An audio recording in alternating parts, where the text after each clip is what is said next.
Hello mga kamanggaranon, for today's video, mangunguha po ako ng gulay sa aking backyard. Mga tanim ko po, yan po, kuha po ako ng patola kasi po ibabaon po ito ng isa bukas. Lagyan ko po ng patola at saka talong at bumili po ako ng 20 pesos na kalabasa at lagyan ng munggo.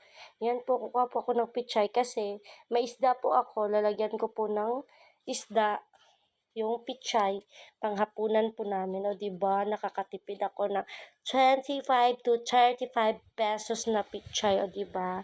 Kahit po mga maliliit po 'yan, pero pwede na po pong gulay-gulayan, o 'di ba? Kasi po ang iba hindi tumubo kasi sa mga langgam, sira pa ang sprayer ko kaya hindi ako makapag-spray, kawawa naman ako, o 'di ba?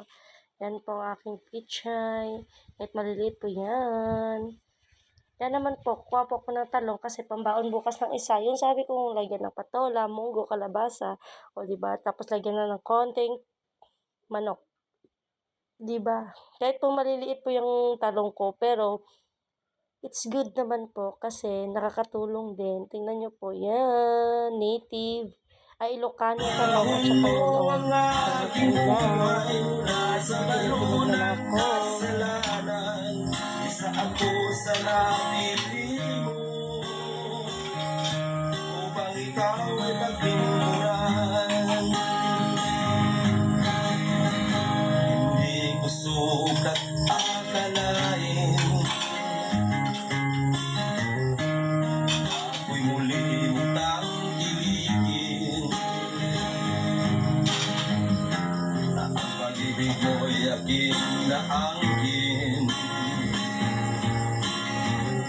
Nakalaya ako sa mapangalipin. Salamat po, Panginoon. Inimot mo ang aking kahapon. Dumi ng buhay ko'y iyong itinapon. Kasalanan ko'y iyong ibig ako. Nilinis mo ang aking isipan, binago mo ang aking buhay. Ang madilim kong kapaligiran ay naging makulay. Inahon mo ang aking buhay mula sa balo ng kasalanan. Isa ako sa napili mo upang ikaw ay pagbingkuran. Isa ako sa napili mo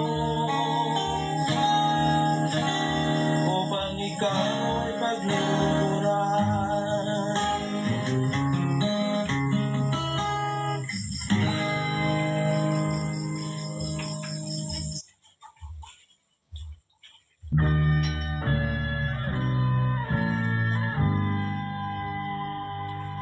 Mula sa putik ako'y hinango, linis at hinago.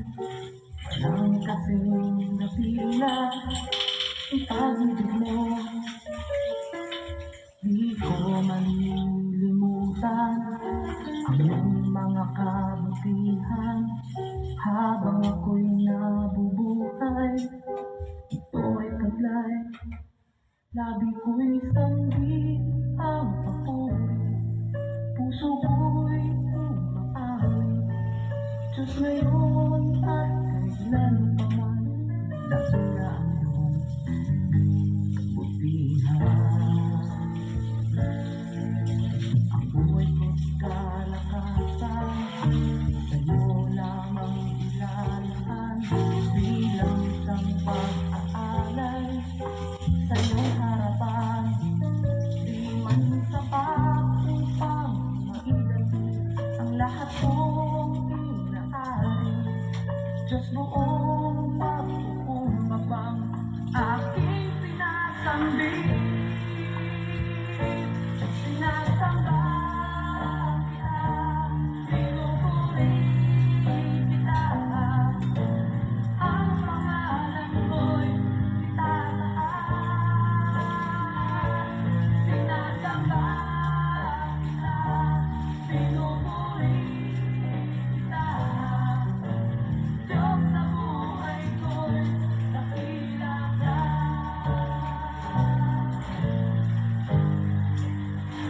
Bye.